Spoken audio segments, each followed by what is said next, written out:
Boing! Boing! So have you ever wondered how to go to Waaagh in a very wobbly yet stylish fashion while also brandishing a whip so that you can make all the other orcs in your Waaagh go even faster, and while also having a tiny grot hanging on by a, well, thread, I guess? Then this is the video for you, because in this video I'm going to show you how I painted this and also how I built some of the sort of, well, special effects you might call them. So anyways, welcome to Dice and Demons. My name is Emma, and in this video I'm going to show you how I painted this Deffkilla Wartrike for my Bubblegum Boyz army for Warhammer 40,000. So I kitbashed this with my good friend Anne, and it was originally, I think, some sort of Space Marine bike that we just added a whole bunch of stuff to make it look more orky and to also make it a little bit bigger so that it would fit better with the size of the sort of official Deffkilla Wartrike. And it's also stuff from our bits boxes, both orky stuff and otherwise, and stuff made out of plastic card. And also the big wheels are Lego wheels, because, I mean, it's just kind of fun to add Lego stuff, I think, to kit bashing projects. So it was just throwing as much weird and fun stuff on this as we could think of, and it was a lot of fun to do that. So I start off by painting all the, well, quote-unquote boring stuff black, and I use Black Legion contrast paint for this. And the idea is with this paint project that I want something that looks cool on the tabletop, but I also don't want to spend ages painting it. So all the boring stuff with all the mechanical bits, I just paint black, and then it gets a quick dry brushing of a silver paint. I think this was Iron Hand Steel. And then I will afterwards paint the wheels the same way, just with a gray color. I don't think they want a. I don't think they necessarily would look really appropriate with a metallic dry brush. But I just do this really quickly, and then I can go back over it and add a little bit of extra detail if I want to. But that means that most of the surfaces are already taken care of when I go back over it with all my fun colors, which is where I want to spend most of my time. I decided that I wanted to paint the armor panels on the Wartrike in 3 different colors. So I decided that it would be fun with purple, red, and blue. Both because I think those colors are fun and look sort of a little bit weird and wacky, but also cool together. But also because, I mean, the whole idea with purple being invisible in the orc army and red goes faster and blue I think is lucky. It just adds a little layer of something that's fun to me.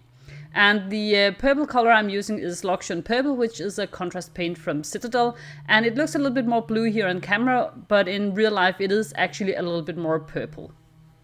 The next color is Blood Angels Red, which is also a contrast paint from Citadel. And I don't have an exact sort of plan when I start painting stuff like this. I just sort of start out and see what happens, because I find that it is... it's really difficult for me to maintain motivation or to get started on a project if I have to know all the answers before going in, if I have to have an exact plan of which colors go where. So I just sort of start out and see what happens, and then if it turns out to be horrible, then I will have to perhaps start over. But usually I just roll with it and try to work it out. And I mean, this is for a tabletop anyway, so it's just fine. And then the blue color is Talazar Blue, also one of the contrast paints from Citadel.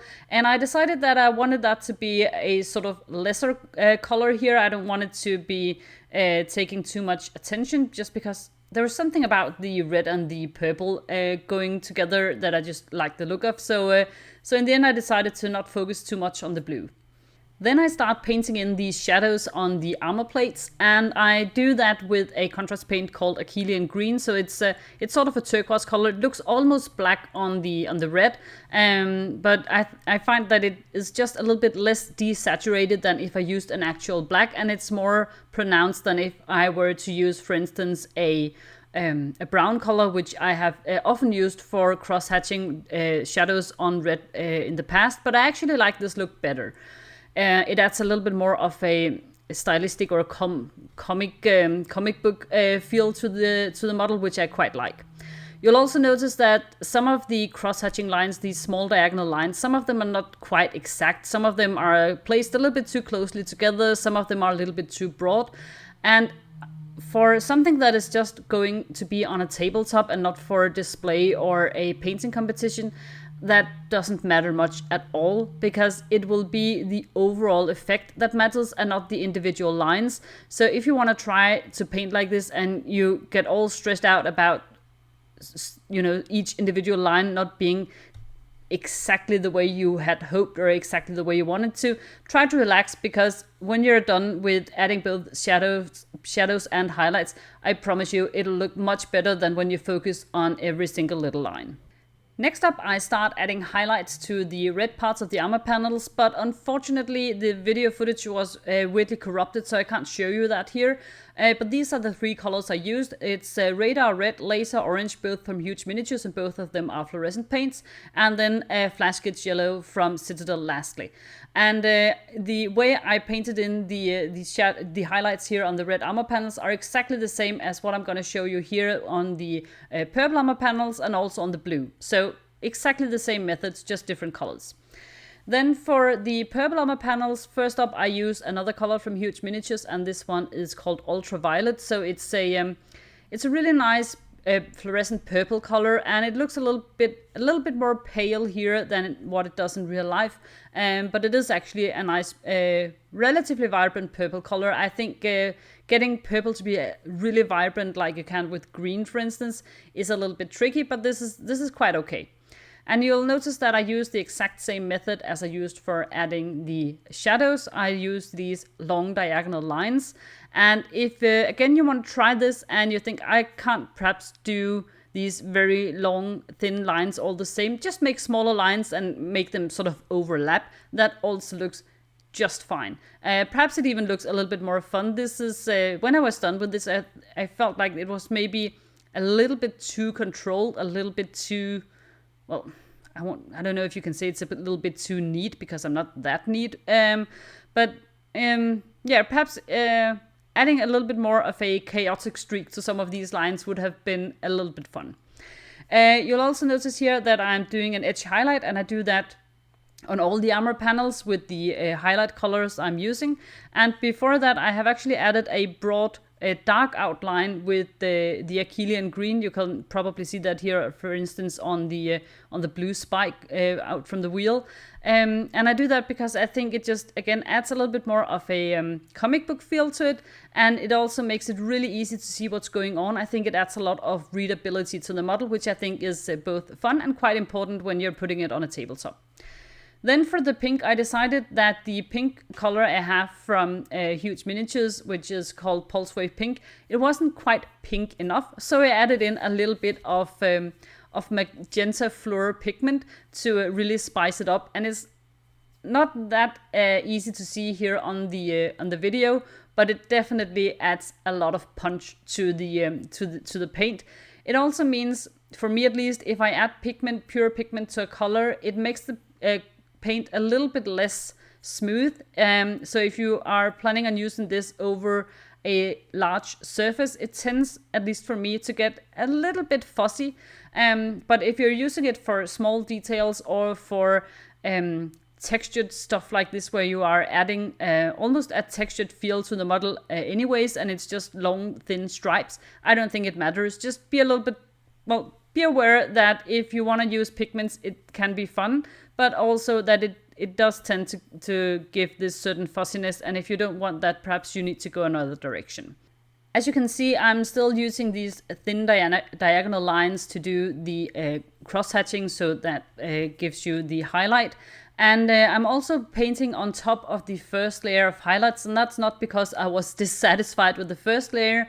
It's because I want to make the transition between the colors in the highlights a little bit more smooth. Of course, this way of painting doesn't get you like really nice smooth highlights like you'll get with airbrushing and glazing and stuff, but still I would like the color transitions to be just a little bit smooth and, well, a little bit sounds a little bit weird, but a little bit subtle, like it just makes sort of sense within the framework of this silly, very stylized, almost comic book like painting style. I hope that makes sense. For the last layer of highlights on the pink or purple, I am using a color called Cyber Pink from Huge Miniatures, so that's also a fluorescent pink color.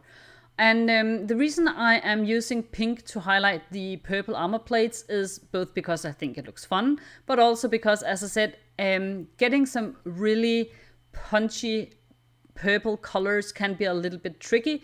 And so I just opted for the easier route, which was just to highlight it with pink. Yeah.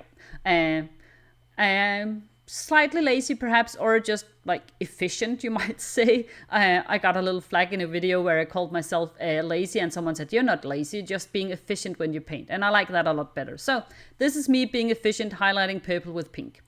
I also often have highlighted pink with just a touch of white to really make it stand out. But I don't want to do this here because I want the colors to be really saturated. And of course, if you add white to a color, that's immediate desaturation, and so I decided against that and just go with the pale pink color as the last highlight.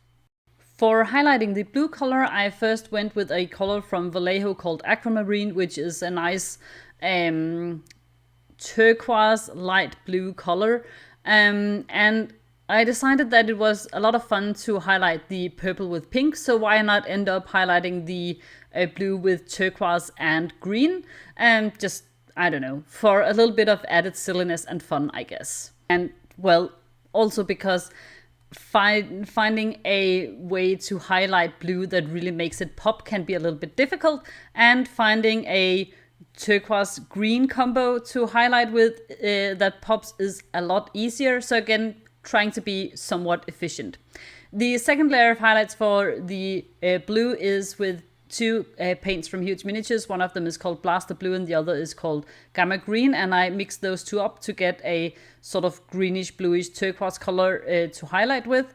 And then lastly, I used another paint from Huge Miniatures called Quantum Green, and I used that for the last layer of highlights. So with all the painting being done, I just want to show you some of the, well, I think they're fun and cool ideas that Anne and I came up with for this project.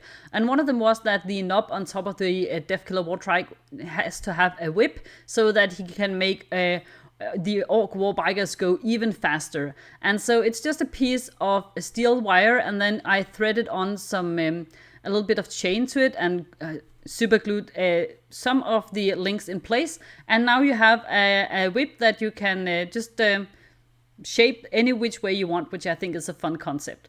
Then I have this little grot, and the whole idea was originally that he was just going to be holding onto the gun, but then I thought, wouldn't it be a little bit more fun if he was if he was just attached by a thin steel wire too, so that could mean that he could also on his own be a little bit wobbly.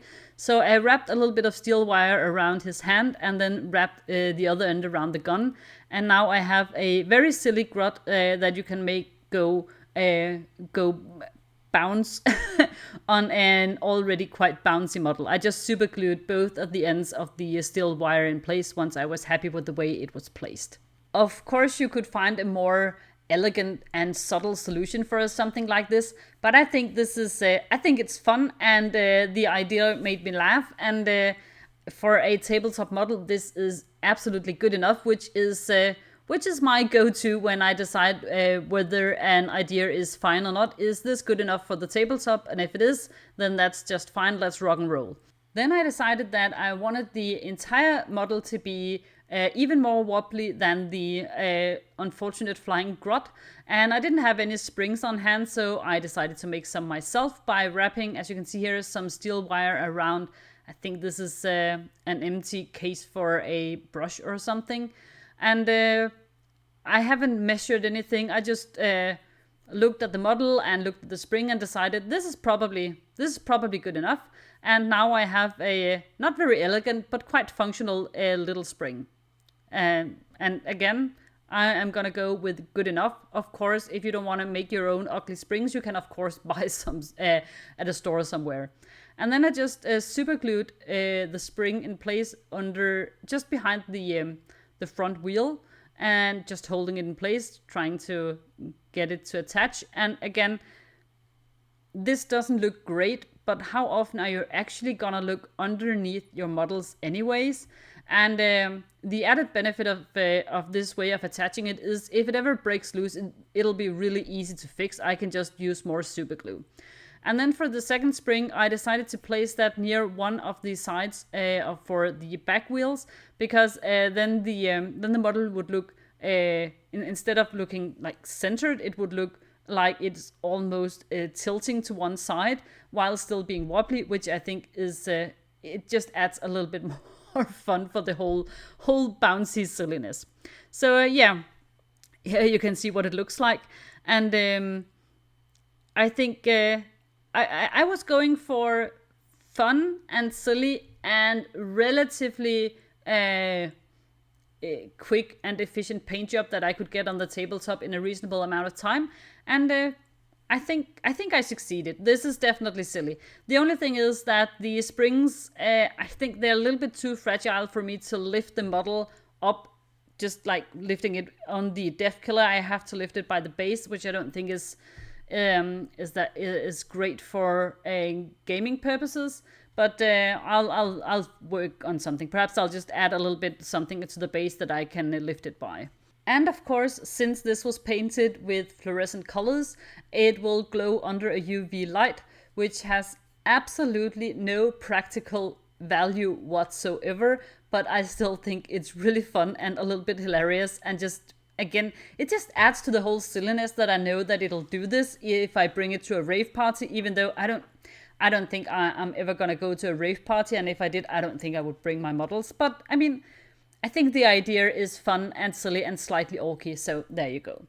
So before you leave, I would, as always, like to thank the wonderful people who support Dice and Demons over on Patreon. And if you want to help out as well, I'll leave a link to my Patreon in the show notes. So thank you so much to Thomas Madsen, Gwen L, Jordan Hollands, Queen's Wolf, Double J's Terrain, Mola, Steve Eberly, Nazim Makaya, Andrew Correa, Anthony Polcastro, Bosworth the Rogue, Mando Project, Starcon85, S. Bear, Economicus, Elliot Philby, Cyberfossil, Cinnamon Coffee 87, Terrainery, Joshua and Anja Pavelsic, Charlie Robertson, and VT Knight 007. I really appreciate all of your help and support and your encouragement.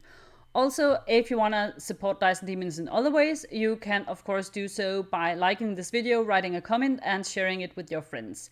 If you want to stay up to date on my painting projects, you can follow me as Dice and Demons over on X, formerly known as Twitter, and on Instagram as well. So I really hope you like this video, guys. If you have any suggestions, questions, ideas for future videos, any sort of thing, let me know in the comments and I'll do my best to get back to you. Thank you so much for watching, and I'll see you next time.